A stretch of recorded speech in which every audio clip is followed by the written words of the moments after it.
आप सबका आज के इस प्रेस कॉन्फ्रेंस में राज पार्टी की तरफ से मैं स्वागत करता हूं। आपको मालूम है कि शुरू से ही जन स्वराज पार्टी ने और इसके प्रणेता प्रशांत किशोर जी ने बार बार ये कहा है कि हम बिहार में व्यवस्था परिवर्तन करने के लिए आए। व्यवस्था परिवर्तन कैसे किया जाए, इस पर एक बहुत अहम मुद्दा आपको बताने हम आपके सामने आए। आप सब जानते हैं कि 1993 में ही जब नरसिम्हा राव जी की सरकार थी तो एक पंचायती राज कानून बनाया गया था, जिसका पालन देश के विभिन्न राज्यों ने अपने अपने तरीके से किया। और फिर बाद में सरकार ने ये भी नियम बना दिया था कि जब तक किसी राज्य में पंचायती राज व्यवस्था लागू नहीं हो जाए तब तक वहां पर कोई बजट नहीं भेजा जाएगा, डेवलपमेंटल बजट। इन सब को अगर आप ध्यान दें और जैसा कि हम अभी आपको बताने वाले हैं उस पर जरा गौर करें तो आपको लगेगा कि अगर देश के हर राज्य में, पर्टिकुलरली बिहार जैसे राज्य में इस पंचायती राज व्यवस्था को अच्छी तरह से लागू कर दिया जाए तो हमारे राज्य की लगभग सारी समस्याओं का निदान शुरू हो जाएगा। 2006 में यही आज के हमारे मुख्यमंत्री नीतीश बाबू ने पंचायती राज के ओरिजिनल डॉक्यूमेंट को जो पहले से बिहार में लागू था उसे कंप्लीटली ओवरऑल कर दिया और उस डॉक्यूमेंट के बदले नीतीश बाबू ने जो डॉक्यूमेंट बनाया वो आपके सामने अधिनियम 2006 के नाम से लाया गया था। ये पंचायती राज अधिनियम और किसी का नहीं, नीतीश बाबू का ही लाया हुआ है।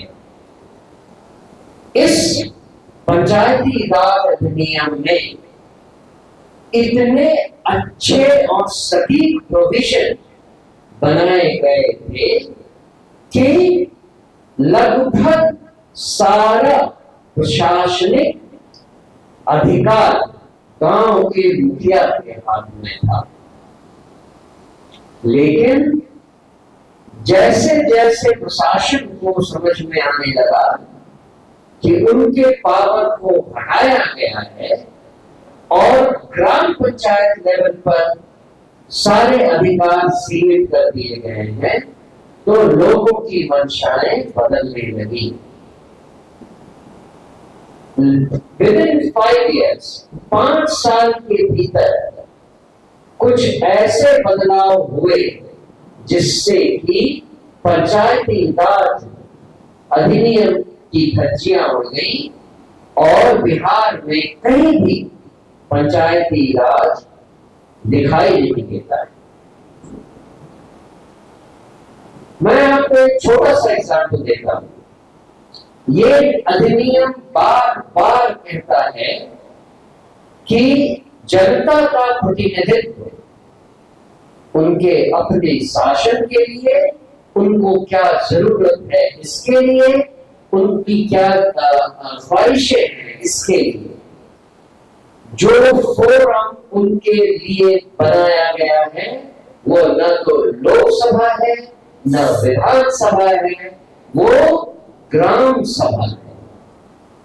और ग्राम सभा में जितने तरह से ग्राम सभा के सदस्य भाग लेने चाहिए वो अगर होने लगे तो बीडीओ हो या एडीएम हो या डीएम हो, सबकी नींदें हराम हो जाए। क्योंकि जनता का फैसला, जनता की इच्छाएं, जनता की जरूरतें जनता के द्वारा ग्राम पंचायत के मार्फत उन तक पहुंचेंगी और उसके हिसाब से ही सारे प्रोग्राम होंगे, बजटिंग होगी और उसका इम्प्लीमेंटेशन होगा। ग्राम सभा के लोग जो कार्य किए जाते हैं उसके लिए तरह तरह की निगरानी समितियां बना सकते हैं। उस निगरानी समिति का काम है कि जितने कार्य हो रहे हैं उसमें अगर कोई धांधली हुई उसकी जानकारी उनके पास है, अगर उसमें कुछ कमी रह गई उसकी जानकारी उनके पास है। इन सब की शिकायतें ग्राम पंचायत के लेवल पर ही हो सकती है। और सोच कर देखिए, अगर हमने अपने गांव में आम जनता को सशक्त बना दिया तो समाज में हो रही कितनी सारी अराजकता को और करप्शन को कम किया जा सकता है।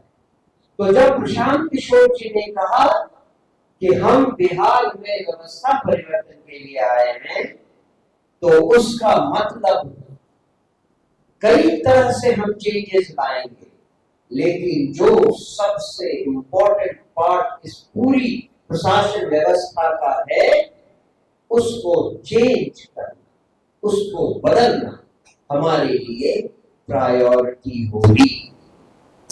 जन स्वराज जब भी शासन में आएगी पहली प्रायोरिटियों में ग्राम सभा, ग्राम पंचायत और पूरी पंचायती राज व्यवस्था को सुदृढ़ बनाना हमारा ये संकल्प होगा। आज इस प्रेस कॉन्फ्रेंस के माध्यम से हम आज की सरकार को, आज के मुख्यमंत्री को, उन्हीं नीतीश कुमार को जिन्होंने ये डॉक्यूमेंट बनाया था, उनको आगाह करना चाहते हैं कि अगर आप और जनता की आंखों में धूल नहीं झोंकना चाहते हैं तो पंचायती राज व्यवस्था जल्दी से जल्दी पूरी तरह व्यवहार में लाने की प्रक्रिया जारी कीजिए। अभी अभी प्रेस रिपोर्ट में पता चला कि उप मुख्यमंत्री पंचायतों में शिविर लगाकर युवाओं को रोजगार के लिए लोन दिलवाने का काम कर रहे हैं बैंकों से। ये काम उनका नहीं था, ये काम ग्राम पंचायत का है। अगर ग्राम पंचायत चाहता तो ये काम वो करता। बिहार के हर ग्राम पंचायत में ये काम हो सकता है बिना सरकार के, बिना सम्राट चौधरी के, बिना बिहार के मुख्यमंत्री के इन्वॉल्वमेंट के। और इसको बड़ा बनाकर प्रेस में आने के बदले अगर यही काम ग्राउंड में होता रहता तो आज युवाओं को रोजगार के लिए किसी का वो नहीं देखना पड़ता। अभी हमारे महासचिव कुशवाहा साहब, सुभाष कुशवाहा जी, आपको कुछ विशेष तरीके, विशेष प्रावधान योजनाएं जो है उसके बारे में बताएंगे। आप समझेंगे कि किस तरह अगर ग्राम पंचायत को सुदृढ़ कर दिया जाए तो वो किस तरह से गांव की महिलाओं की, किसानों की, युवाओं की और बच्चों की सारी समस्याओं का समाधान ग्राम पंचायत के स्तर पर ही किया जा सकता है। धन्यवाद। सुभाष कुशवाहा जी।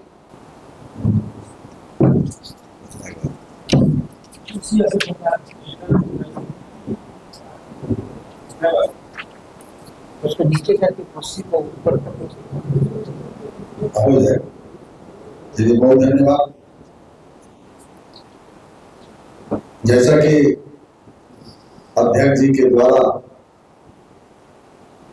ग्राम सभा के महत्वपूर्ण बिंदु की तरफ ध्यान आकृष्ट किया गया और इस पर कुछ बोलने के लिए मुझे भी समय मिला। आप सबको जानकारी हुई है, पिता महात्मा गांधी जी की सपना थी कि ग्राम स्वराज की स्थापना हो, और ग्राम स्वराज की स्थापना तब हुई जब गांवों की अपनी सरकार हो। इसी संकल्प को पूरा करने के लिए उनकी सरकार की जिक्र अध्यक्ष जी ने किया है कि 1993 में नरसिम्हा राव जी के नेतृत्व में जब यह संविधान देश के अंदर लागू हो गई तो देश में 3 सरकार हो गई, केंद्र की सरकार, राज्य की सरकार और पंचायत सरकार। और यह महत्वपूर्ण निर्णय लेने के लिए पंचायती राज को केंद्र और राज्य सरकार ने निर्णय ले लिया। देश के सभी मुख्यमंत्री प्रधानमंत्री जी के साथ बैठ करके 93 में निर्णय कर लिया कि लोकसभा और विधानसभा से कोई भी योजना पास होगी तो उसकी लागू ग्राम पंचायत स्तर पर किया जाएगा। जैसा कि ग्राम सभा की जिक्र अध्यक्ष जी कर रहे थे, तो ग्राम सभा में 29 विभाग का फैसला लेने के लिए ग्रामीणों को कानून बनाया गया। मुख्यमंत्री नीतीश कुमार जी ने 1 जनवरी 2006 को यह लागू किया कि ग्राम सभा में 29 विभाग की चर्चा गांव के लोग करेंगे।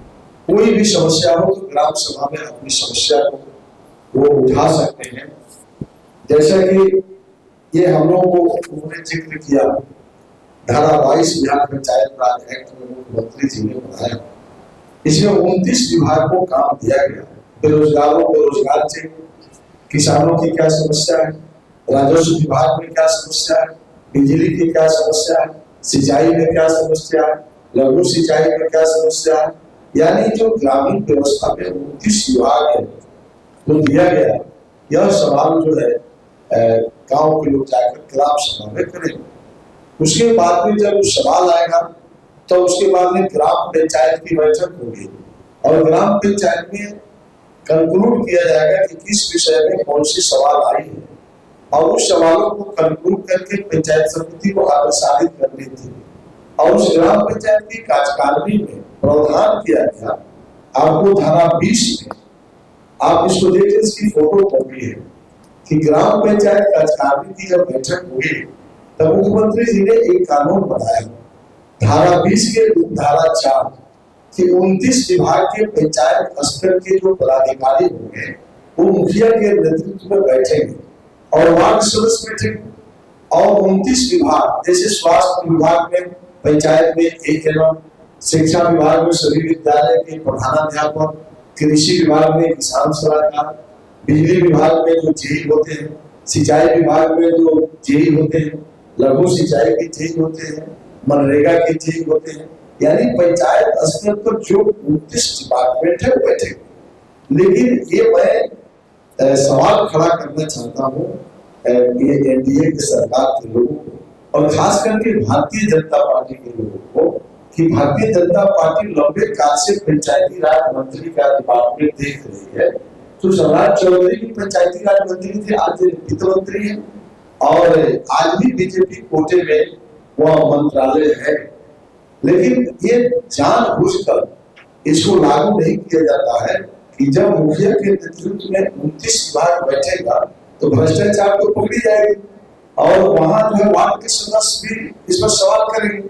तो इसलिए वार्ड के सदस्यों को एक बड़ा अधिकार से वंचित किया गया और ये सभी जिले पदाधिकारी को मुख्यमंत्री जी ने साफ बता दिया कि देखिए ये हाथी का दांत है, एक दिखाने वाला और एक खाने वाला।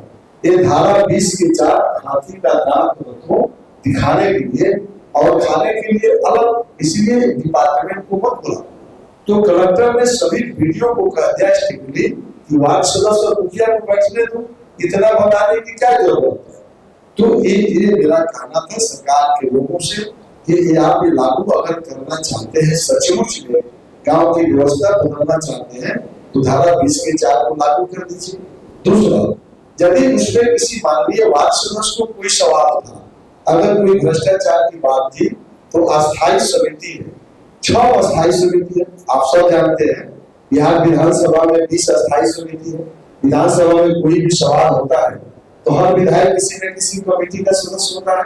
उसी प्रकार से जिला परिषद में 7 कमेटी होती है, पंचायत समिति में 7 कमेटी होती है, लेकिन ग्राम पंचायत स्तर पर 6 कमेटी होती है। तो इसमें भी धारा 25 है, धारा 25 निकालिए, 25 से वो निकाल देते। तो धारा 25 में अस्थायी समिति, तो यदि कोई जांच करना है, कोई प्रश्न आता है, तो वो अस्थायी समिति को आप देख लीजिए, यहाँ 6 अस्थायी समिति, 6 अस्थायी समिति में योजना समन्वय वित्त समिति, उत्पादन समिति, सामाजिक न्याय समिति, शिक्षा समिति, स्वास्थ्य समिति और लोक निर्माण समिति। तो इतनी महत्वपूर्ण कमेटी की बैठक गठन ही नहीं किया गया, ये ताजुब है। मैं पंचायती राज मंत्री से सवाल करना चाहता हूं और बीजेपी के प्रदेश अध्यक्ष इसका जवाब दें। एनडीए के कोई प्रवक्ता को यदि हिम्मत है तो जमशुरा ये सवाल खड़ा करना चाहती है कि अस्थायी समिति की गठन क्यों नहीं की गई। ग्राम पंचायत कार्यकारिणी की बैठक में धारा 20 की 4 के आलोक में पदाधिकारियों की क्यों नहीं बुलाया जाता है। जैसा कि अध्यक्ष जी ने कहा कि ग्राम सभा में ये आपको मंत्री जी ने जो पेपर की कटिंग जो बताया गया कि आप लोन देना चाहते हैं, तो लोन देने का तो एक्ट कहता है कि आप ग्राम सभा में बेरोजगारों को रोजगार के लिए आवेदन करना है। तो आप जो भाषण दे रहे हैं कि शिविर लगेगा, तो ग्राम सभा में तो आवेदन ले लेते। और उत्पादन समिति बना हुआ, तो मछली पालकों के लिए, पशु पालकों के लिए, डेयरी फार्म खोलना हो, कुक्कुट पालन करना हो, खादी ग्रामोद्योग से लोन लेना हो, अनुसूचित जाति वित्त निगम से लेना हो, अल्पसंख्यक वित्त निगम में जाना हो, प्रधानमंत्री मुद्रा ऋण से लेना हो, आपको तमाम योजनाओं से जहां से वित्त पोषित होता है बेरोजगारों को, वह कह रहा है कानून मुख्यमंत्री जी ने बनाया 1 जनवरी 2006 को कि ग्राम सभा में आवेदन करिए। एनडीए के लोगों से मेरा सवाल है कि क्या अभी तक 1 जनवरी 2006 से आज तक आपने ग्राम सभा में बेरोजगारों को रोजगार के लिए अप्लाई करने के लिए नहीं कहा? तो ये सुशासन किस बात की है? इसलिए ये लोग जो है एक तरह से बिहार के लोगों को मूर्ख बना। बिहार के पंचायत राज प्रतिनिधियों को जब प्रतिनिधि हंगामा खड़ा करते हैं तो 500-400 रुपया बढ़ा देना, यानी एक लॉलीपॉप था और उसके अधिकार से वंचित रहना। तो वेतन तो देना था, जो मानदेय देना था, निश्चित रूप से आज भी कम मिल रहा। तो वो एक महिलाओं को आरक्षण दे दिया, तो महिलाओं को तो आरक्षण दे दिया, बहुत अच्छा बात है। दलित की बेटी को अति पिछड़ा हो, लेकिन अधिकार से आपने वंचित कर दिया। जैसा एक अंतिम कहते हुए, अब मुख्यमंत्री नीतीश जी ने हिंदुस्तान भारत में पहला मुख्यमंत्री बहुत अच्छा काम क्या किया, पंचायती राज में वार्ड सभा का गठन कर दिया, वार्ड क्रियान्वयन प्रबंधन समिति की गठन किया, वार्ड सदस्यों को 20-30 लाख रुपया भी खाता में दिए, और सब जब काम करने लगा तो वार्ड सदस्यों को अधिकार से वंचित कर दिया गया। वार्ड क्रियान्वयन प्रबंधन समिति को बंद कर दिया गया। वार्ड सभा बिहार में नहीं होगा, तो आखिर एक इसलिए बनाया गया वार्ड क्रियान्वयन प्रबंधन समिति और वार्ड सभा, वहां भी कोई बैठक नहीं होगी। स्वास्थ्य विभाग को कंप्लीट ठीक करने की जवाबदेही वार्ड क्रियान्वयन प्रबंधन समिति को दिया गया। अब अंतिम शिक्षा सवाल, शिक्षा को ठीक करने के लिए 5 कमेटी बनाए गए। एक विद्यालय पूर्व शिक्षा आंगनबाड़ी, जिसका अध्यक्ष वार्ड सदस्य को बनाया गया, उसकी व्यवस्था के लिए। प्राथमिक विद्यालय और मध्य विद्यालय जिस वार्ड में होगा उस वार्ड सदस्य को अध्यक्ष बनाया गया। और हर महीने के अंतिम शनिवार को आपको शिक्षा समिति की बैठक का कानून बनाया गया। हर शनिवार को विद्यालय में अभिभावक और शिक्षकों की गोष्ठी की कानून बनी, बाल संसद की कानून बनी, मीना मंच की कानून बनी, और मुखिया के कार्यकारिणी 2 महीना पर होगी, जिसकी हम जिक्र कर रहे हैं। जो ये जो मैं दिखाया आपको धारा 20 के 4 इसमें सभी विद्यालय को हेडमास्टर को बुलाना था। तो इतना काम दिया गया कि शिक्षा को ठीक करना, स्वास्थ्य को ठीक करना, सिंचाई को ठीक करना, जो मुख्यमंत्री जी ने नहीं किया। मेरा स्पष्ट कहना है कि मुख्यमंत्री नीतीश कुमार जी और एनडीए की सरकार बिहार के लोगों को पंचायती राज से वंचित किया और पंचायती संस्थाओं को मासिक भत्ते 1.5 गुना कर दिए।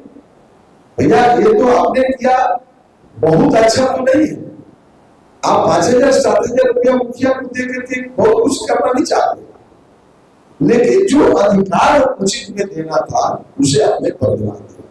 और आप सिर्फ चाहते हैं कि पंचायत का चुनाव है, हम महिलाओं का आरक्षण दे दिया, हम वेतन बढ़ा दिया, लेकिन आपने ग्राम सभा के अधिकार से वंचित किया, ग्राम पंचायत में अधिकार से वंचित किया, वार्ड सभा वार्ड की प्रबंधन समिति के वजह से वंचित किया, और बिहार में बेरोजगारों को रोजगार जहाँ देना था उसको भी आपने वंचित किया। और यही कारण है बिहार में मजदूरों का भी पलायन हो रहा है, बिहार में किसानों का पलायन हो रहा है, और बिहार में बेरोजगारों की फौज खड़ा हो गई और भ्रष्टाचार हो रहा। यही कहने के लिए हम लोग आपको कष्ट दिया है आगे और पंचायत सरकार।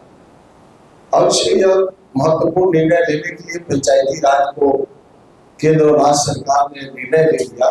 देश के सभी मुख्यमंत्री प्रधानमंत्री जी के साथ बैठ करके 93 में निर्णय कर लिया कि लोकसभा और विधानसभा से कोई भी योजना पास होगी तो उसकी लागू ग्राम पंचायत स्तर पर किया जाएगा। जैसा कि ग्राम सभा की जिक्र अध्यक्ष जी कर रहे थे, तो ग्राम सभा में 29 विभाग का फैसला लेने के लिए ग्रामीणों को कानून बनाया गया। मुख्यमंत्री नीतीश कुमार जी ने 1 जनवरी 2006 को यह लागू किया कि ग्राम सभा में 29 विभाग की चर्चा गांव के लोग करेंगे। कोई भी समस्या हो तो ग्राम सभा में अपनी समस्या को वो उठा सकते हैं। जैसा कि ये हम लोगों को उन्होंने जिक्र किया, धारा 22 बिहार पंचायत राज एक्ट में मुख्यमंत्री जी ने बनाया, इसमें 29 विभाग को काम दिया गया। बेरोजगारों को रोजगार चाहिए, किसानों की क्या समस्या है, राजस्व विभाग में क्या समस्या है, बिजली की क्या समस्या है, सिंचाई में क्या समस्या है, लघु सिंचाई में क्या समस्या है, यानी जो ग्रामीण व्यवस्था में 29 विभाग है तो दिया गया। यह सवाल जो है गांव के लोग जाकर ग्राम सभा में करेंगे। उसके बाद में जब सवाल आएगा तो उसके बाद में ग्राम पंचायत की बैठक होगी और ग्राम पंचायत में कंक्लूड किया जाएगा कि किस विषय में कौन सी सवाल आई है, और उस सवालों को कंक्लूड करके पंचायत समिति को अग्रसारित करनी थी। और उस ग्राम पंचायत की कार्यकारिणी में प्रावधान किया गया, आपको धारा 20 में आप इसको देखिए, इसकी फोटो कॉपी है कि ग्राम पंचायत कार्यकारिणी की जब बैठक हुई तब मुख्यमंत्री जी ने एक कानून बनाया, धारा 20 के धारा 4 कि 29 विभाग के पंचायत स्तर के जो पदाधिकारी होंगे वो मुखिया के नेतृत्व में बैठेंगे और वार्ड सदस्य बैठेंगे। और 29 विभाग जैसे स्वास्थ्य विभाग में पंचायत में ANM, शिक्षा विभाग में सभी विद्यालय के प्रधानाध्यापक, कृषि विभाग में किसान सलाहकार, बिजली विभाग में जो जेई होते हैं, सिंचाई विभाग में जो जेई होते हैं, लघु सिंचाई के जेई होते हैं, मनरेगा के जेई होते हैं, यानी पंचायत स्तर पर जो 29 डिपार्टमेंट है बैठे। लेकिन ये मैं सवाल खड़ा करना चाहता हूँ ये एनडीए की सरकार के लोगों को और खास करके भारतीय जनता पार्टी के लोगों को कि भारतीय जनता पार्टी लंबे काल से पंचायती राज मंत्री का डिपार्टमेंट देख रही है। तो सम्राट चौधरी भी पंचायती राज मंत्री थे, आज वित्त मंत्री है और आज भी बीजेपी कोटे में वह मंत्रालय है। लेकिन ये जानबूझकर इसको लागू नहीं किया जाता है कि जब मुखिया के नेतृत्व में 29 विभाग बैठेगा तो भ्रष्टाचार तो पकड़ी जाएगी और वहां जो है वार्ड के सदस्य भी इस पर सवाल करेंगे। तो इसलिए वार्ड के सदस्यों को एक बड़ा अधिकार से वंचित किया गया और इन सभी जिले पदाधिकारी को मुख्यमंत्री जी ने साफ बता दिया कि देखिए ये हाथी का दांत है, एक दिखाने वाला और एक खाने वाला। ये धारा 20 के 4 हाथी का दांत रखो दिखाने के लिए और खाने के लिए अलग, इसलिए डिपार्टमेंट को मत बुलाओ। तो कलेक्टर ने सभी वीडियो को कह दिया स्ट्रिक्टली कि वार्ड सदस्य और मुखिया को बैठने दो, इतना बताने की क्या जरूरत है। तो ये मेरा कहना था सरकार के लोगों से कि ये आप ये लागू अगर करना चाहते हैं, सचमुच में गांव की व्यवस्था बदलना चाहते हैं, तो धारा 20 के 4 को लागू कर दीजिए। दूसरा, यदि उसमें किसी माननीय वार्ड सदस्य को कोई सवाल था, अगर कोई भ्रष्टाचार की बात थी, तो अस्थायी समिति है, 6 अस्थायी समिति है। आप सब जानते हैं बिहार विधानसभा में 20 अस्थायी समिति है। विधानसभा में कोई भी सवाल होता है तो हर विधायक किसी न किसी कमेटी का सदस्य होता है। उसी प्रकार से जिला परिषद में 7 कमेटी होती है, पंचायत समिति में 7 कमेटी होती है, लेकिन ग्राम पंचायत स्तर पर 6 कमेटी होती है।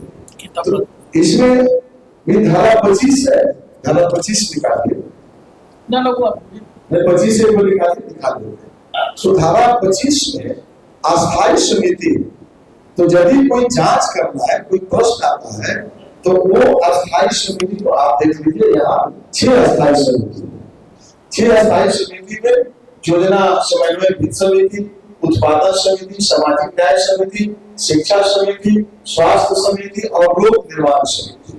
तो इतनी महत्वपूर्ण कमेटी की बैठक गठन ही नहीं किया गया, ये ताजुब है।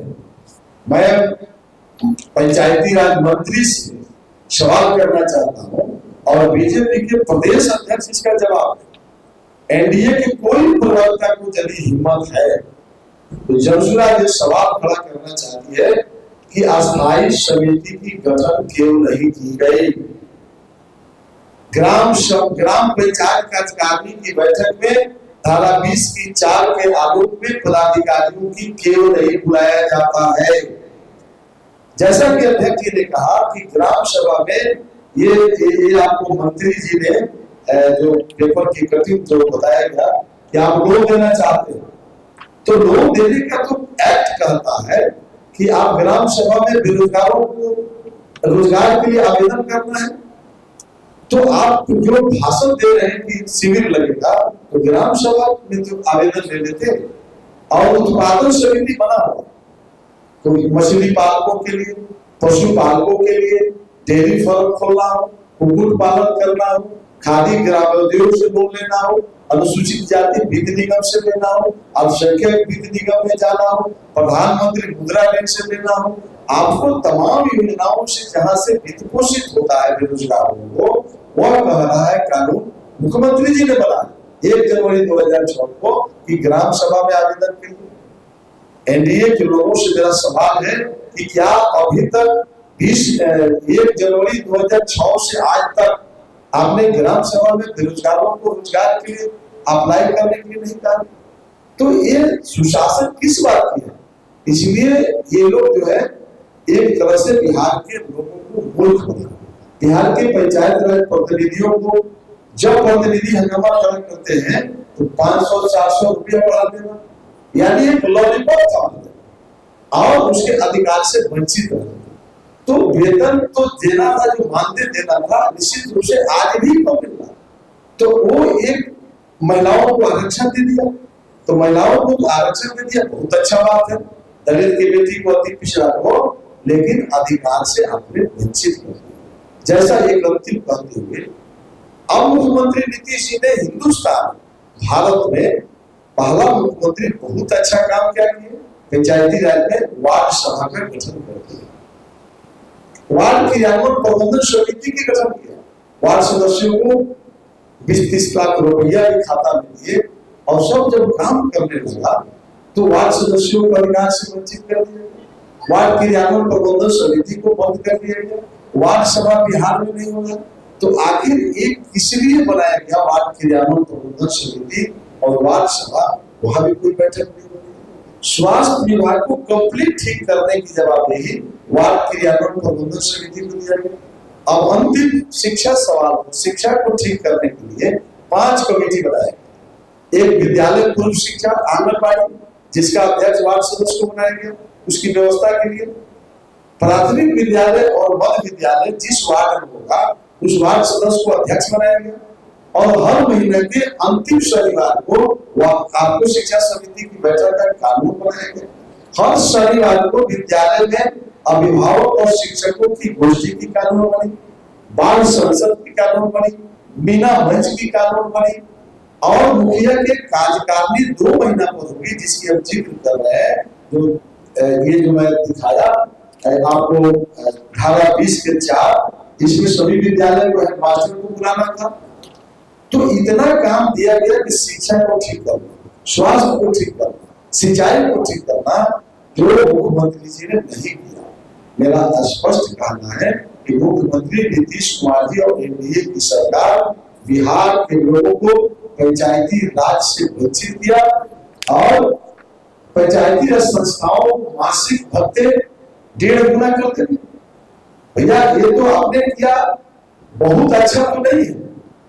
आप 5,000 7,000 रुपया मुखिया को दे करके बहुत कुछ करना नहीं चाहते, लेकिन जो अधिकार उचित में देना था उसे आपने बदला दिया। और आप सिर्फ चाहते हैं कि पंचायत का चुनाव है, हम महिलाओं का आरक्षण दे दिया, हम वेतन बढ़ा दिया, लेकिन आपने ग्राम सभा के अधिकार से वंचित किया, ग्राम पंचायत के अधिकार से वंचित किया, वार्ड सभा वार्ड की कानून प्रबंधन समिति के वजह से वंचित किया, और बिहार में बेरोजगारों को रोजगार जहाँ देना था उसको भी आपने वंचित किया।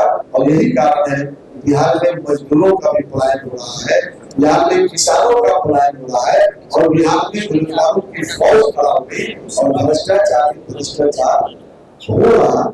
यही कहने के लिए हम लोग आपको कष्ट दिया है। आगे ये पता ही नहीं होगा मुखिया को अलॉटमेंट कैसे करेगा।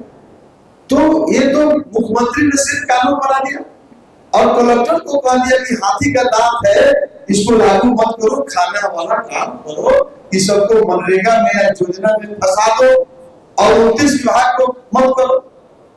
एक एवं एक बात सुनिए, तब बिहार में भी जैसे उत्तर प्रदेश में लागू हुआ है, बिहार में भी लागू हो जाना चाहिए कि बिना ग्रेजुएशन से कम कोई मुखिया बनेगा ही नहीं। देखिए ये प्रजातंत्र है, ये प्रजातंत्र है, इसमें आप इसको नहीं मान सकते। आप नहीं लागू, कहीं नहीं लागू, पूरे देश में कहीं नहीं लागू है, नहीं लागू है। आप वहां सेक्रेटरी का भाव, पंचायत सचिव तो बीपीएससी से आया है, वीडियो बीपीएससी से आया है, ये तो इम्प्लीमेंटेशन पावर उनको है ना। मुखिया भ्रष्टाचारी है, मुखिया भ्रष्टाचारी सरकार के द्वारा जो कानून बनाया गया आपको दिख रहा है, उसको पावर नहीं दिया गया, तब कैसे बलात्कारी चालू था। 29 विभाग का मालिक आप बना दीजिए जो आपने कानून बनाया। सर अभी मुखिया भ्रष्टाचारी नहीं है, तो साइकिल से चलने वाला रिवर्स चल रहा है। आपके हिसाब से पावर आप दूसरी सवाल करो। नहीं, सवाल हमने मुखिया भ्रष्टाचारी है, मुखिया मैं क्वेश्चन नहीं करना। आप ग्राम सभा की बैठक जब करेंगे तो दूध का दूध पानी हो जाएगा। क्या कोई ये भी पता नहीं है कि ग्राम सभा में कितनी जमीन ये बस आपको हम तो यही कह रहे हैं ना, को सारा अधिकार अभी आप हमारे बात कर रहे हैं। मेरा कहना साफ समझ कि पंचायती राज एक्ट जो मुख्यमंत्री जी बनाया, आप सिर्फ धारा 20(4) लागू कर दीजिए, तब मुखिया से फरियाइए कि दोषी है कि नहीं है। आप कानून बनाए 29 डिपार्टमेंट का हेड मुखिया, 29 डिपार्टमेंट का हेड ब्लॉक का प्रमुख होगा, 29 डिपार्टमेंट का हेड जिला परिषद का अध्यक्ष होगा, डीआरडीए का अध्यक्ष जिला परिषद का अध्यक्ष होगा, जिला योजना का अध्यक्ष जिला परिषद का अध्यक्ष होगा। 4 वर्ष में जिला योजना की बैठक नहीं हुई। कैसे चल रहा है बिहार भाई? आप हमारा जहां बोलना है वहां आप चलिए। हम किसी को कह रहे भ्रष्टाचारी है, तब भ्रष्टाचारी है, इसमें धारा 18(4) है। आप कितने मुखिया को बर्दाश्त किया? आप जगह नहीं दे रहे हैं पब्लिक को, हमको जगह दीजिए तब ना। मुखिया को 3 प्रकार से डिसमिस करने का अधिकार है। धारा 18(4) में कह रहा है कि यदि मुखिया कोई गड़बड़ी करता है तो उसको डिसमिस करना है। तो ये तो संविधान बना हुआ, लेकिन मुख्यमंत्री इस सबको रोक दिए कि सिर्फ मनरेगा में सबको बिहार को उलझा दिया। हमारा कहना है कि 29 विभाग पर भी तो चर्चा हो, स्वास्थ्य विभाग कैसे ठीक होगा? साफ एक्ट कहता है, आपका संविधान कहता है कि स्वास्थ्य विभाग में दवा एक टैबलेट भी मिलेगा तो बिना मुखिया के नॉलेज में नहीं मिलेगा। ये एवं उनसे जुड़कर काम करना है, हो रहा है। ये ना सवाल है, मंगल पांडे से पूछिए, आप पंचायती राज के मंत्री से पूछिए, आपको एक एक बिंदु, एक पॉइंट नहीं हो सकता है। आपको पर्चा देना है किसी मुखिया को पता है किस गरीब को भूमिहीन है? भूमिहीनों की सूची मुखिया को बनाना है। तो राजस्व कर्मचारी जब मुखिया के कार्यकारिणी के बैठक में नहीं बैठेगा तो भ्रष्टाचारी जो दिखेगा, भ्रष्टाचारी दिख रहा है। और जहां रहा रुपया कमाने की बात, तो मनरेगा या योजना स्कीम में जब जांच होगी तब ना पता लगेगा कि कहां से पैसा आया। ये अप्रोच को कानून हम नहीं बना सकते। हो सकता है कि कोई पैसा कमाया हो, लेकिन कानूनी रूप से उसको हम नहीं बोल सकते जब तक वो आप पकड़ नहीं लीजिए। तो संविधान को मुख्यमंत्री ने कहा किया कि एकदम दबा दिया गया। आप लोग यदि इसमें शांत नहीं दीजिएगा तो ये बिहार सरकार ने जिस तरह से बिहार को किया है ना, 100 साल में कोई भी मुख्यमंत्री आएगा जब तक पंचायती राज को धरातल पर नहीं मिलेगा। केरल में क्यों सुधर गए, हरियाणा पंजाब में क्यों सुधर गए? वहां जाइए तो जब मुखिया रोड पर निकलता है तो अफसर करता है, रोड पर निकलता है। अब केरल हरियाणा पंजाब जाइए ना, यहाँ तो कोई व्यवस्था नहीं, इसलिए चोर दिखाई दे रहा है। इसलिए बिहार सरकार ने पंचायत प्रतिनिधियों को भ्रष्टाचारी चेहरा बना दिया है, वो है नहीं। एक एक मुखिया चाहते हैं कि हम काम करें, ब्लॉक का प्रमुख भी चाहते हैं, जिला परिषद के अध्यक्ष भी चाहते हैं, मौका नहीं दिया गया। आपको पंचायत सरकार भवन सभा को बोल रहा है, कई ग्राम पंचायत सरकार भवन में 29 विभाग के कर्मचारी बैठते हैं क्या? हम मुखिया नहीं बैठते हैं, कोई जरूरी भी नहीं है, घर भी रहेंगे जाएंगे साइन कर देंगे। लेकिन सरकारी कर्मचारी बीडीओ अपने ऑफिस में नहीं बैठे, जिला परिषद का डीडीसी अपने ऑफिस में नहीं बैठे, पंचायत सेवक अपने ऑफिस में नहीं बैठे, एएनएम अपने ऑफिस में नहीं बैठे, राजस्व कर्मचारी ऑफिस में नहीं बैठे, रोजगार सेवक ऑफिस में नहीं बैठे, तो बिजली विभाग का जेई नहीं बैठे, सिंचाई विभाग का जेई खोल दीजिए, लघु सिंचाई का जेई खोल दीजिए, कहाँ बैठेगा? इसी के लिए बनाया गया पंचायत सरकार भवन। तो पंचायत सरकार भवन में तो ताला लटका हुआ है, इसके लिए मुखिया दोषी है। ये तो सरकार उस व्यवस्था को बनाई और बैठेगा तब तो हम जाके बैठेंगे। तो इस तरह कलेक्टर को आदेश किया मौखिक, चिट्ठी तो दिया नहीं जा सकता। इसलिए मुख्यमंत्री नीतीश कुमार जी ने होश हवास में पंचायत सरकार को बर्बाद किया। बहुत बहुत धन्यवाद।